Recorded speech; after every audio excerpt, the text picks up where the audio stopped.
struck in Tanhu district today as an Indian passenger bus carrying 40 people plunged into the Marsyangdi river. The bus was travelling from Pokhara to Kathmandu when the accident occurred. Emergency teams, including the Nepal Army, are currently engaged in search and rescue operations at the incident site. The challenging terrain and river conditions are complicating the efforts to locate and assist those affected. The focus remains on rescuing survivors and providing immediate aid to those in need. Authorities are working tirelessly to manage the situation and ensure that every possible effort is made to address this dire emergency. In the face of relentless heavy rainfall and severe flooding, NDRF personnel have been working tirelessly to rescue stranded individuals in Tripura. The state has been ravaged by torrential rains, leading to widespread inundation and severe disruptions. Amid these challenging conditions, the dedicated efforts of the National Disaster Response Force have been crucial in saving lives and providing relief to those in need. As the rescue operations continue, the focus remains on providing support to affected communities and navigating the aftermath of this devastating weather event. Prime Minister Narendra Modi recently paid floral tributes to Mahatma Gandhi in Kyiv, Ukraine. During his visit, the Prime Minister honored the legacy of the father of the nation at a dedicated memorial, reflecting on Gandhi's enduring impact on global peace and non-violence. This gesture not only underscores the deep respect for Gandhi's principles but also highlights the strong cultural ties between India and Ukraine. Prime Minister Modi's tribute is a powerful reminder of Gandhi's universal message of peace and harmony, resonating far beyond India's borders. Poignant moment of solidarity, Prime Minister Narendra Modi and Ukrainian President Volodymyr Zelensky recently came together to honor the memory of children at the Martyrologist exposition in Kyiv. The event, held in the heart of Kyiv, was a tribute to the young lives lost in the ongoing conflict. Both leaders paid their respects, reflecting on the profound impact of the tragedy and expressing their shared commitment to peace.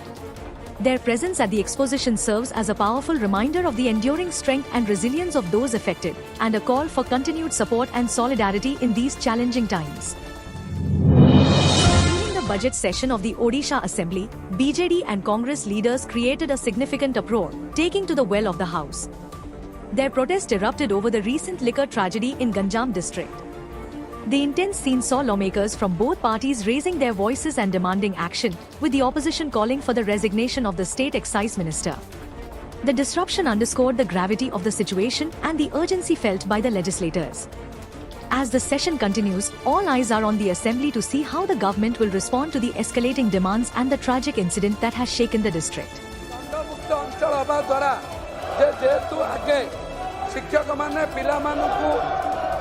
A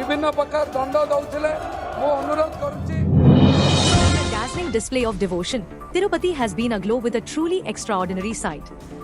Devotees from Pune made a grand entrance at the Venkateswara temple, donning an impressive 25 kilograms of gold. Their shimmering golden attire created a buzz that reverberated throughout the temple. The magnificent ensemble of these devotees not only captivated everyone present but also added a touch of opulence to the sacred atmosphere. Their grand entrance became a spectacle of devotion, setting a new benchmark for devotional grandeur. This radiant display has left an indelible mark on Tirupati, inspiring admiration and highlighting the extraordinary dedication of these pilgrims. Tripura Chief Minister Dr. Manik Saha took a proactive step today by inspecting the flood-affected areas of Amarpur and Karbu. During his visit, CM Saha assessed the damage and took immediate action to address the crisis. He directed the District Magistrate of South Tripura to mobilize all available resources and provide crucial support to the affected communities. In a statement, Dr. Saha emphasized, "Our priority is to ensure the safety and well-being of all those impacted. We are committed to delivering critical assistance and ensuring that no one is left unsupported." The Chief Minister's on-ground visit underscores the government's commitment to managing the flood emergency and aiding the recovery efforts. Rescue and relief operations are in full swing, with efforts focused on delivering critical assistance to the flood-affected areas.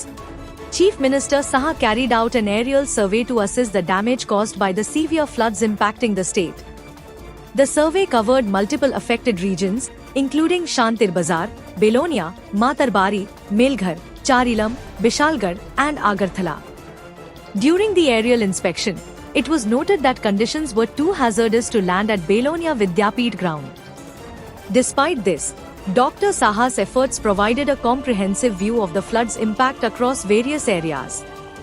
Following the survey, Chief Minister Saha issued critical directives to the District Magistrate of South Tripura, emphasizing the need to mobilize all available resources to support the affected communities. He stated, "Our top priority is to ensure the safety and well-being of all individuals impacted by this disaster. Immediate and effective support is crucial for their recovery." The state government is actively coordinating relief efforts to mitigate the flood's effects and provide essential aid. As recovery operations continue, officials are focused on delivering vital support and addressing the needs of the flood-affected population.